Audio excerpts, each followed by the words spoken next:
Hello everyone, welcome to गुरु शिष्य campus. Next episode आपके पास है एपिसोड 9, जिसमें हम बात करने वाले हैं कुछ और वर्ड्स की। तो वन बाय वन करके वर्ड्स देखते हैं। सबसे पहला वर्ड आपके पास लिखा हुआ है एराटिक। एराटिक सप्लाई के लिए आया है, एराटिक फूड सप्लाई के लिए आया है। एराटिक फूड सप्लाई कंप्लेन किया है उन मजदूरों ने, जो मजदूर जो कि राइट अफेक्टेड एरिया में थे, जो कि दिल्ली में जब दंगे हुए थे वहां से वो भागे हैं। तो वहां से वो भागे और बाकी जगह पे जा रहे थे, उनको वहां पर भी जगह नहीं मिल रही है। और जो फूड सप्लाई की जा रही है उसमें वो ये बोल रहे हैं कि कभी हमें सप्लाई फूड की दी जा रही है, कभी नहीं दी जा रही है, और ये उनको जो है वो रेगुलरली कुछ भी प्राप्त नहीं हो पा रहा है। जितनी भी गवर्नमेंट स्कीम्स हैं उन स्कीम्स का कोई भी लाभ उनको रेगुलर बेसिस पे नहीं मिल पा रहा है। तो उन्होंने बोला कि जो फूड सप्लाई है वो एराटिक है। Point to be noted, when you use the word erratic, इसका मतलब है नॉट रेगुलर। जब कोई चीज रेगुलर नहीं है उसे एराटिक कहा जाएगा, दैट इज नॉट रेगुलर, अपने हिसाब से। नेक्स्ट वर्ड आपके पास है यर्न। ये भीलवाड़ा वाले जो लोग हैं राजस्थान में, उन्होंने इस वर्ड को यूज किया है। यर्न मतलब होता है किसी चीज की बहुत तीव्र इच्छा करना, जो कि बेसिकली मिलने वाला इतनी जल्दी नहीं है। ये बात आप जानते हैं अच्छी तरह से। तो यर्न फॉर, अब जाहिर सी बात है वो किस चीज की इच्छा कर रहे होंगे, आपको समझ में आ रहा है, हम सबको समझ में आ रहा है कि लॉकडाउन के खुलने की हम सभी लोग बहुत ही तीव्र इच्छा कर रहे हैं। वर्ड क्या करेंगे? yearn for, preposition for के साथ में आता है। उन्होंने उन्हीं की लाइन में नेक्स्ट लिखा हुआ है yearn for because जो अभी लॉकडाउन हुआ है उसकी वजह से उनके जीवन में अपहीवल आ गया है। अपहीवल का मतलब अचानक बहुत बड़ा डिस्टरबेंस, एक बहुत बड़े डिस्टरबेंस को जो अचानक हो जाता है, कौन सा वर्ड यूज करेंगे? अपहीवल यूज करेंगे। अपहीवल। इन सारे वर्ड्स का डेफिनेशन अगर आप लेना चाहते हैं, टेलीग्राम चैनल पे गुरु शिष्य कैंपस में ज्वाइन करिए। वहां पे आपको इन सारे वर्ड्स का डेफिनेशन मिल जाएगा, प्रॉपर सिनोनिम मिल जाएगा। नेक्स्ट देखते हैं, वर्ड आपके पास है एंटीसिपेट। तो जब आप बात करेंगे एंटीसिपेट की, ये वर्ड भी वहीं के लोगों ने यूज किया है। उनका अपना कहना ये है कि जो है वो यर्न कर रहे हैं कि जल्दी से लॉकडाउन खुले, उनके जीवन में जो अपहीवल आ गया है, इस तरह का जो संकट आ गया है वो खत्म हो, और इस बात की वो उम्मीद करते हैं। एंटिसिपेट करने का मतलब होता है एक्सपेक्ट करना, उम्मीद करना। उम्मीद करने के सेंस में हम लोग वर्ड यूज करते हैं एंटिसिपेट। तो जब भी हम किसी चीज को एंटिसिपेट करते हैं तो इसका सीधा मतलब ये है कि हम उस चीज का जो है वो उम्मीद कर रहे हैं कि ऐसा होगा, एक्सपेक्ट कर रहे हैं। नेक्स्ट वर्ड आपके पास पॉम्प आएगा, और पॉम्प के साथ में गैची वर्ड भी आएगा। दोनों वर्ड साथ साथ में लिखे हुए हैं। राजस्थान में केरला में एक बहुत ही बड़ा जो है वो थिसार करके जो है वो एक सेलिब्रेशन होता है इस समय।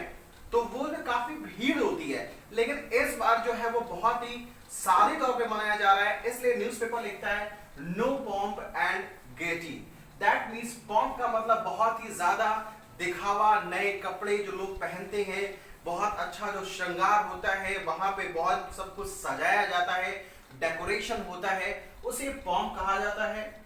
और जो गेटी होता है वो हर्ष और उल्लास की जो भावना होती है किसी व्यक्ति के अंदर, जो भावना है, उस फीलिंग को, वो जो खुशी वाली फीलिंग है, उसके लिए गेटी वर्ड यूज करते हैं। नेक्स्ट वर्ड आपके पास अनडेटर्ड, सेट ऑफ, ऑर्डवर्स। ये तीनों वर्ड आपको एक ही कॉलम में मिल जाएंगे। ये कहानी है कि जहां पर एक व्यक्ति है, उसकी शादी थी, तो उसने क्या किया है कि वो जो है वो जब देखा कि आसान नहीं है और हो नहीं पाएगा, उसे अप्रूवल नहीं मिल पा रहा था, उसने क्या किया कि उसने अपनी साइकिल उठाई और वो निकल गया। जो है वो अकेले, विदाउट किसी भी बाराती के साथ में नहीं गया, वो अकेले निकल गया है। तो यहां पे देखिए अकेले वो निकल गया है, वो सेट ऑफ वर्ड हो गया, अकेले निकलने के लिए। बल्कि अब निकलने के सेंस में वर्ड यूज करेंगे वो सेट ऑफ यूज करेंगे। कोई व्यक्ति कहीं पर निकल जाए या पूरा ग्रुप निकल जाए, कोई भी कहीं पर निकलता है, तो ये फ्रेजल वर्ब है सेट ऑफ। तो आप पिकनिक पे निकल गए, you set of for picnic. तो पिकनिक पे जाना हो या कहीं पर भी जाना हो, वहां के लिए निकलने के लिए, घर से निकलने के लिए जो वर्ड आप यूज करते हैं, किसी यात्रा पे निकलने के लिए जो वर्ड यूज करते हैं, कौन सा वर्ड यूज करेंगे आप? Set of. हुआ क्या है, जो व्यक्ति है उसके लिए अनडेटर्ड वर्ड यूज किया गया। अनडेटर्ड का मतलब ऐसा व्यक्ति जिसको कतई डर नहीं लगता है, ऐसा व्यक्ति जो कि निर्भीक है, और ऐसा व्यक्ति जो कि किसी भी परिस्थिति में दृढ़ निश्चयी है कि वो ये काम करके ही रहेगा। तो क्योंकि उसने सोच लिया था कि उसको शादी करनी ही है, तो अनडेटर्ड वर्ड यूज किया। अनडेटर्ड पर्सन, वो व्यक्ति कैसा अनडेटर्ड बोला गया, साइकिल पे निकल गया, 100 किलोमीटर गया और वहां पे जो है उसने अपनी मैरिज को क्लियर किया, देन वापस भी आया, वो अपनी ब्राइडग्रूम को लेकर के, दुल्हन को लेकर वापस भी साइकिल पे आया। सो इट वाज इस तरह का जो इच्छा शक्ति है कि कुछ भी हो जाए, कुछ कर रहा है, अनडेटर्ड वर्ड आप यूज करेंगे। नेक्स्ट वर्ड आपके पास है ऑर्डुअस। इस तरह की जो जर्नी है, उस जर्नी को ऑर्डुअस जर्नी कहा जाता है। ऑर्डुअस का बेसिकली मतलब होता है डिमांडिंग, वेरी जो कि बहुत ही ज्यादा इसमें मेहनत है, जो टॉयल की डिमांड करती है, जो हार्ड वर्क की डिमांड करता है। तो हार्ड वर्क, टॉयल और बहुत ज्यादा परिश्रम की जो डिमांड करता है, उस चीज के लिए ऑर्डुअस वर्ड का इस्तेमाल करते हैं। और ये ज्यादातर टाइम आपको जर्नी के साथ ही दिखाई देगा, ऑर्डुअस बोला जाएगा, प्रोनाउंसिएशन ध्यान रखिएगा, ऑर्डुअस है ये। नेक्स्ट वर्ड आपको स्प्यूरियस मिल जाएगा। जैसा कि आप सबको पता है लिकर की शॉप्स खुल गई हैं, तो लिकर वर्ड के साथ में अगर आप न्यूज़पेपर पढ़ते हैं तो स्प्यूरियस वर्ड ऐसा है जो आपको बहुत टाइम दिखाई देगा। स्प्यूरियस लिकर के साथ अक्सर लिखा रहता है, तो लिकर के साथ अगर कहीं पे भी दारू के साथ में कहीं पे स्प्यूरियस लिखा है, तो आपको समझ लेना है कि ये जो दारू है वो फेक है, यानी कि ये जो दारू है वो गलत है, वो गलत तरीके से बनाई गई है, वो फेक है, वो एक्चुअल में वो लिकर नहीं है। और स्प्यूरियस लिकर की वजह से कई बार आपने पढ़ा होगा लोगों की जान चली जाती है। तो इस तरह का जो लिकर है उसे कहा जाएगा स्प्यूरियस लिकर कहा जाएगा। नेक्स्ट वर्ड डेस्पेयर यूज किया गया है कुछ मजदूरों के लिए, जो कि जो सीमेंट वाली बड़ी वाली गाड़ियां होती हैं जिनमें वो रोल करता है, उसमें वो बैठ के बेचारे आए हैं क्योंकि उन्हें कुछ उम्मीद नहीं नजर आ रही थी कि पता नहीं कब क्या कैसे होगा।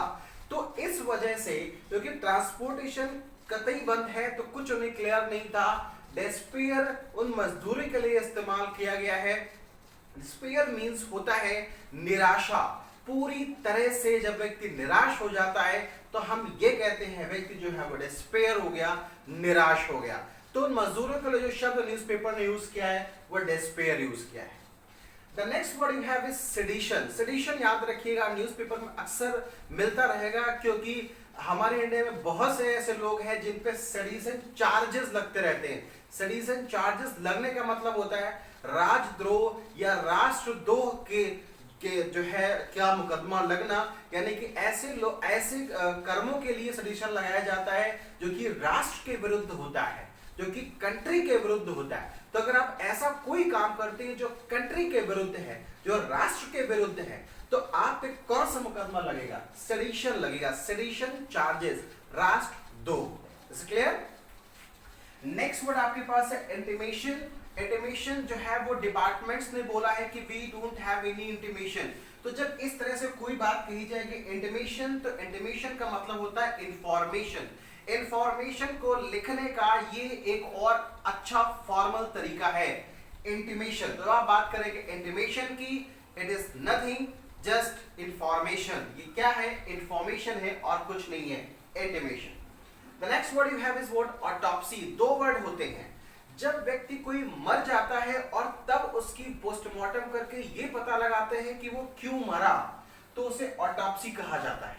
और व्यक्ति अगर जिंदा है और तब उसका कोई टिश्यू काट के चेक किया जाता है कि इसको बीमारी क्या है, तो उसे बायोप्सी कहते हैं।